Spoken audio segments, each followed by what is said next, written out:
tema do nosso Além da Notícia de hoje é mobilidade urbana. Interessa a mim, interessa a você que está nos acompanhando agora pela Canção Nova em tantas partes do nosso Brasil e do mundo. Os nossos convidados são o pesquisador do IPEA, Carlos Henrique de Carvalho, e o professor Pastor Willy Gonzalez Taco, que não é pastor evangélico, eu já havia confundido no começo do programa. Ele é do programa de pós-graduação em transportes da UNB, Universidade de Brasília. Pois bem, eu quero tratar com os senhores aqui de assuntos ainda muito preciosos. Transporte ferroviário. Existem ações do governo para melhorar a malha ferroviária e desafogar mais a malha rodoviária? Existem planejamentos, ações? O que os senhores podem me dizer? O que os senhores sabem? Bom, no Brasil, estão começando as ações em termos do que seriam os trens urbanos, principalmente em São Paulo, né? São Paulo e Rio são as melhores experiências. Até o Brasil está desenvolvendo um novo tipo de tecnologia através da Companhia Brasileira de Trens Urbanos, a CBTU. A CBTU desenvolveu o que seria um trem, um VLT brasileiro, um padrão brasileiro. E há projetos de implementação disso em várias cidades do Brasil. Então, uma preocupação, sim, de parte de algumas instituições do Estado. O que está faltando é que nós possamos ser mais incisivos em que se possam implementar nas cidades. No caso de Brasília, temos a saída sul, se poderia dar continuidade a essa malha que se tem lá para colocar um trem urbano. E em várias cidades é uma alternativa complementar. Só que é ainda lento, é um processo muito lento, envolve de vários elementos, de vários atores que participam na sua implementação. Mas é uma alternativa viável, sim, e deve ser considerada. O transporte metroferroviário hoje no Brasil, ele representa menos de 5% dos deslocamentos urbanos, estou falando só de viagens urbanas, ainda é muito pouco. Você vai na Europa, né, em outros países, até mesmo de uma realidade próxima da nossa, como no México, essa participação do transporte sobre trilhos é muito maior. Né? Para você ter uma ideia, a própria cidade do México mesmo, que é do mesmo tamanho da cidade de São Paulo, iniciou a construir o seu metrô no mesmo ano do que a cidade de São Paulo. Hoje a malha metroviária da cidade do México é 3 vezes maior do que a da cidade de São Paulo. Então, realmente, houve nos últimos anos aí,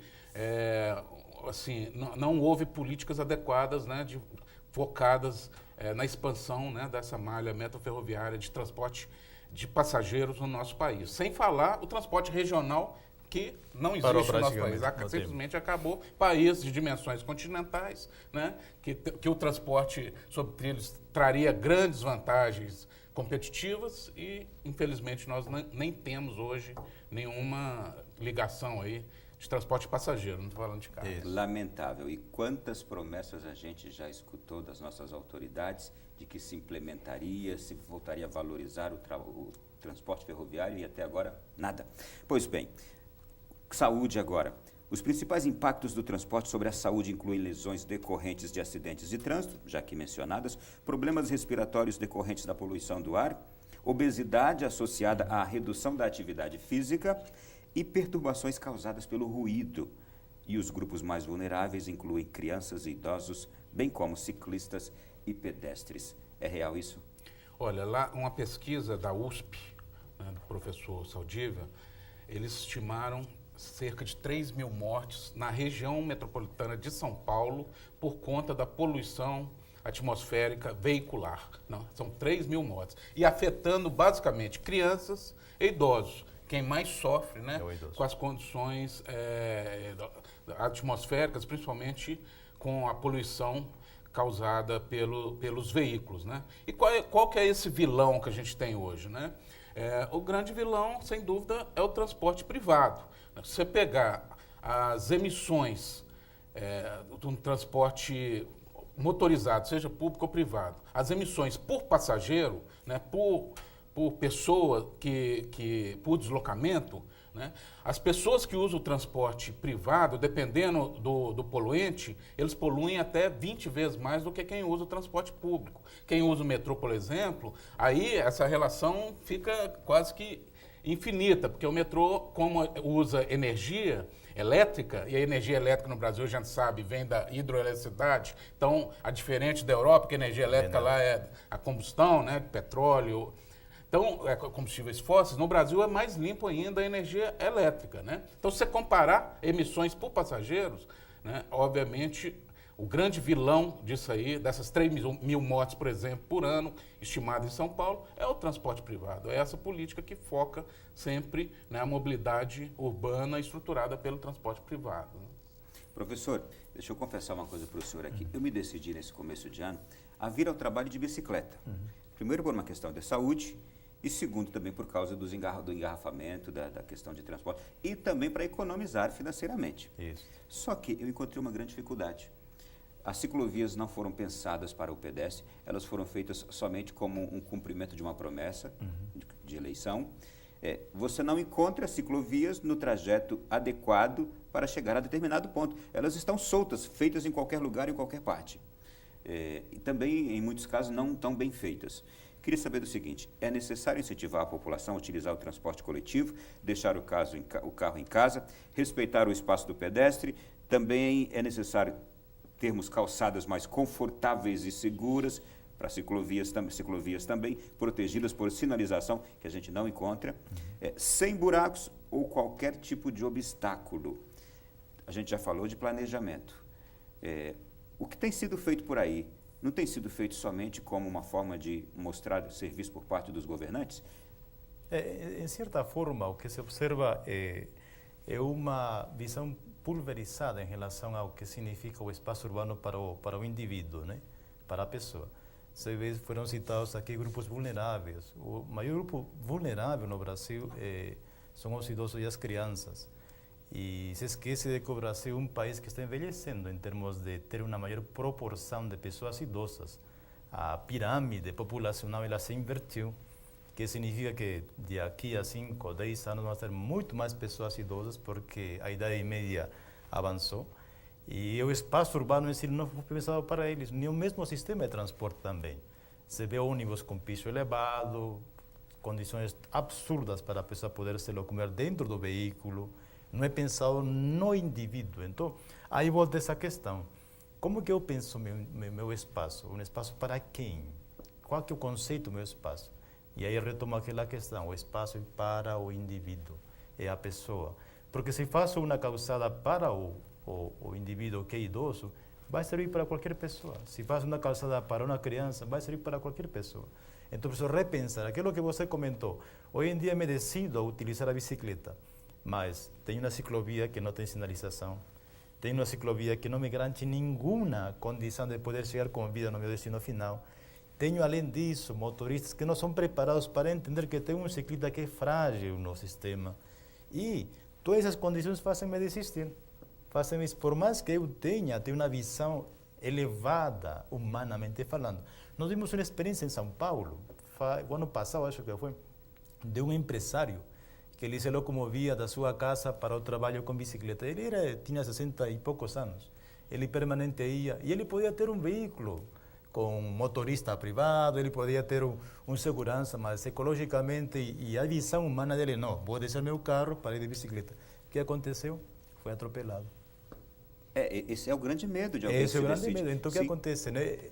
O Estado ele precisa repensar a sua forma de implementar as suas políticas. É o indivíduo, é o princípio, é o indivíduo.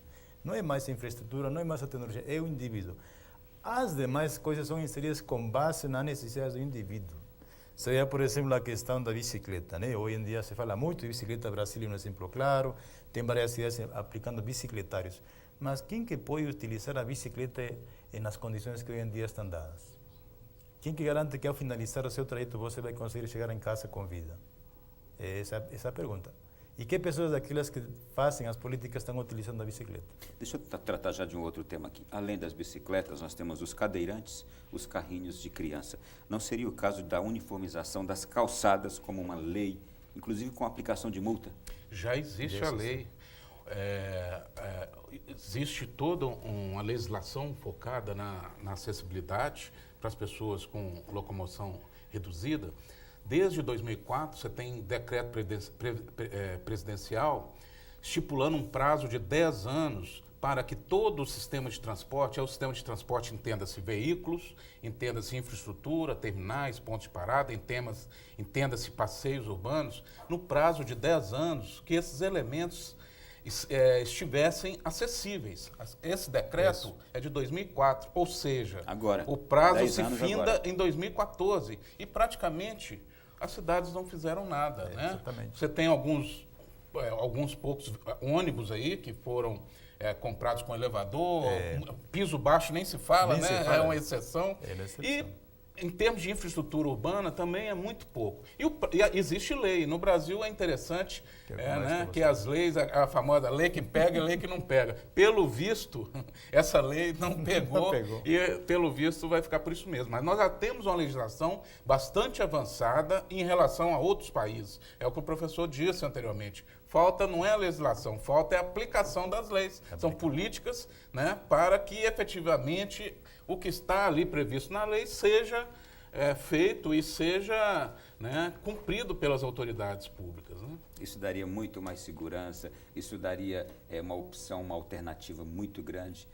para esse transporte que a gente tem hoje, né, professor? Recuperaria a confiança. E aí vem um aspecto, né? Por que não se implementa? Imagino que a população estará se perguntando, bom, tem leis, tem planejamento, mas por que não se implementa?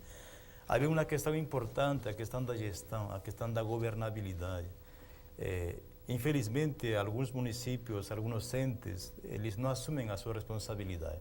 Eles terminam deixando a responsabilidade no outro. E aí o tempo passa. Não é minha gerência em relação a essa parte da calçada. Não, eu não resolvo esse problema, resolve o DENIT, resolve o outro, faz o outro. E aí o tempo passa. Então, há uma necessidade de poder retomar a questão da legislação em termos da aplicabilidade e da responsabilidade de quem que se encarrega de resolver esse problema. Você falou a questão da sinalização. Quem que está a cargo da sinalização? Quem que está a cargo da revitalização das áreas urbanas? Então, há uma falta de responsabilidade a ser assumida, né? E questões elementares como informação. O mínimo que um cidadão quer, usuário de transporte, é ter no mínimo uma informação de qual linha passa ali, qual o horário que vai passar, para onde, quais os destinos. No Brasil, coisas mais elementares, né? Ou seja, lá fora já está discutindo informação em tempo real. Aqui a gente não tem informação nenhuma. Né? Então, realmente, a gente tem muito que avançar. E se você ainda liga lá para saber o horário que vai passar o ônibus, é destratado ainda. O que você quer saber? Eu não sei nada disso, não. E estamos perdendo o compasso do tempo, porque hoje em dia o Brasil é um dos países no mundo que tem o maior número de smartphones. Perderam a oportunidade. Perdemos a oportunidade de poder inserir dentro dessas informações para o usuário.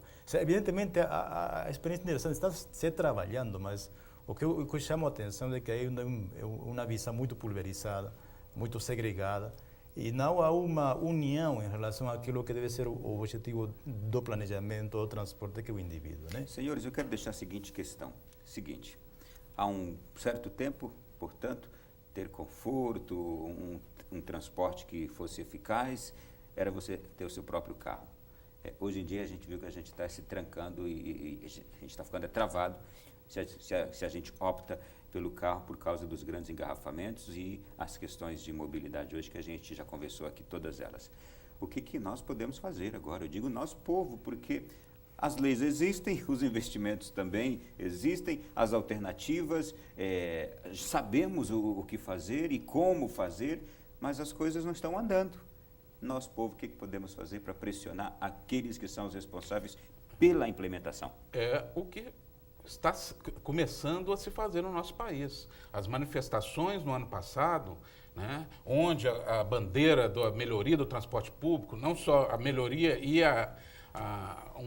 que os preços sejam compatíveis com as condições de pagamento da população, né, ficou muito claro que questão de mobilidade é um problema sério e que a população elegeu isso aí como um dos temas principais, ao lado de educação, de segurança, né? Então, eu acho que essas manifestações foram assim, um marco importante aí, que acabaram elevando as questões de mobilidade para um primeiro plano em termos de discussão de políticas públicas. Então, cabe a gente, cidadão,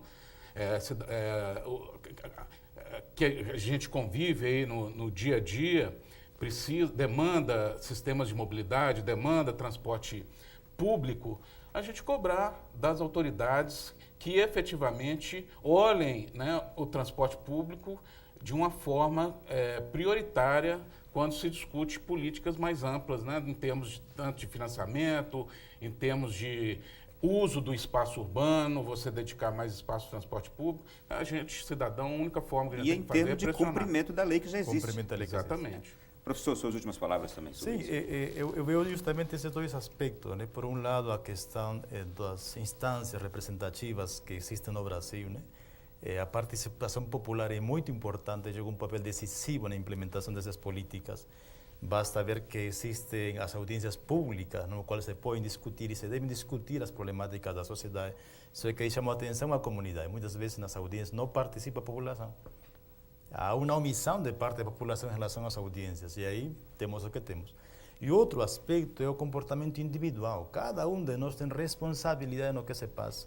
Eu tenho responsabilidade quando eu estou caminhando na calçada e não respeito ao outro cidadão. Eu tenho responsabilidade quando eu estou com o meu carro dirigindo, não respeito o ciclista.